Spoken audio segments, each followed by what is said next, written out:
네, 놓치면 아까운 이 뉴스 이 사람 첫 번째는요, 김호중 씨입니다. 뺑소니 혐의로 구속 기소된 가수 김호중 씨 구속 기간이 2달 연장됐다고 합니다. 원래는 이번 달에 기한이 만료돼가지고 구치소에서 나올 예정이었는데 그게 2달 늘어났다는 거예요. 일단 앞서서 김호중 씨가 경찰 조사 때 어떤 모습이었는지 다시 한번 보고 보시죠.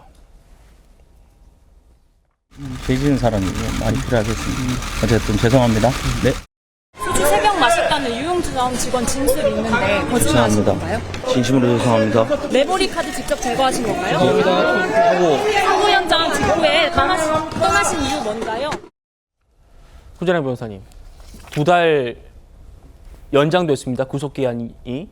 결국 1심 판결 나올 때까지 석방 어렵다 이런 평가도 있더라고요. 맞습니다. 이게 좀 설명을 드리자면 예. 심근마다 최대로 구속할 수 있는 기간이 6개월인데 그렇죠. 6개월을 통으로 구속기간 영장이 발부되는 게 아니라 2달 단위로 연장해서 2달 이렇게 이제 하는데 그거는 재판 진행 사정을 보고 재판부에서 이제 갱신 결정을 하거든요. 이걸 통해서 알 수 있는 거는 첫 번째로 혐의를 다 인정할수록 재판이 굉장히 빨리 끝나고 심지어는 재판을 한 번 하고 끝나는 경우도 있는데 김호중 씨가 다투는 부분이 꽤 있구나라는 걸 엿볼 수 있고 네. 그리고 두 번째로는 실형 가능성이 있을 경우에는 석방해 주지 않거든요. 그러니까 재판부에서는 실형 가능성이 굉장히 높고 그것을 다투는 이 재판 안에서 6개월이 꽉 채워가지고 재판을 해야 될 필요가 있기 때문에 갱신 결정을 했다. 그러니까 김호중 씨가 반성을 한다고 메시지는 냈지만 실질적으로 재판에서는 무죄 주장하는 부분들이 꽤 있는 것으로 판단이 됩니다. 그렇군요. 앞서서 김호중 씨한테 그 뺑소니 피해를 당했던 사람이 택시 기사였습니다. 그런데 이 택시 기사분이 김호중 씨의 선처를 바란다는 그런 탄원서를 제출했다는 소식이 전해졌습니다. 그래서 아마 좀 이게 화제가 되고 있나 본데, 안 기자님, 택시 기사가 탄원서를 제출하게 된 배경이 있습니까? 일단 합의는 마쳤습니다. 근데 예. 합의를 했다고 해서 반드시 탄원서, 선처를 호소하진 않겠죠. 그렇죠. 그거에 대해서 한 언론과 인터뷰에서 이 택시기사가 입장을 밝혔는데 일단 김호중 씨가 먼저 한 통의 편지를 썼다는 겁니다. 전혀 예상하지 못했는데 자필로 쓴 편지였다고 하고요. 그 내용은 그 현장에서 구호 조치 없이 떠난 거에 대해서 후회를 하고 있고 죄송하다는 마음을 담았다는 거죠. 그래서 사람은 누구나 실수할 수 있다라고 이 택시기사는 생각을 하게 됐다고 했고요. 또 한켠에서는 그 김호중 씨가 보낸 자필 편지에 이런 선처 호소나 탄원서에 대한 요청이나 부탁이 있었는지에 대한 궁금증도 있을 텐데요. 그런 내용은 전혀 없었다고 합니다. 그냥 죄송하다는 말뿐이었는데 그렇기 때문에 더 기특하게 여겼다는 게 택시기사의 얘기입니다. 오히려 그런 걸 요구했다면 마음이 달라졌을 텐데 합의 이후에는 변호인 측으로나 소속자 누구에게도 관련된 얘기가 없었다는 거죠.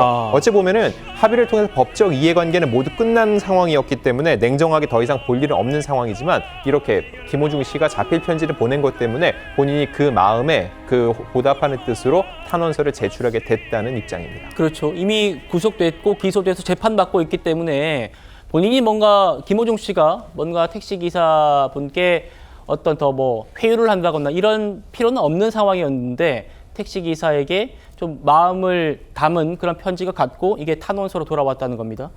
택시기사는 이렇게 얘기를 했답니다. 그래픽 보여주십시오.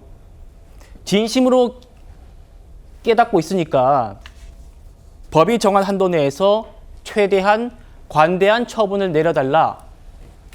이게 택시기사의 탄원서 내용이랍니다. 법원에 이런 걸 냈는데 설주환 변호사님, 네. 이런 탄원서는 모르시는 분들이 있어서요. 구속기한 연장과는 관계가 없는 거죠. 네, 뭐 이건 상관이 없습니다. 보통 양형에 반영하기 위해서 이제 탄원서 같은 것들을 이렇게 제출을 하는 건데요.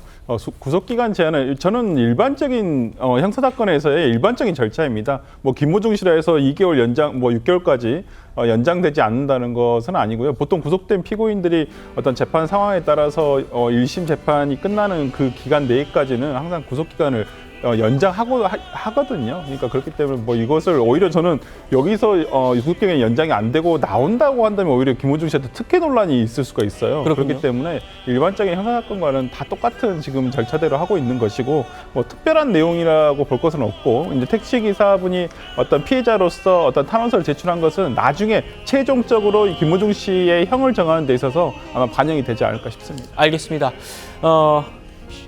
김호중 씨 재판 지켜보도록 하겠습니다.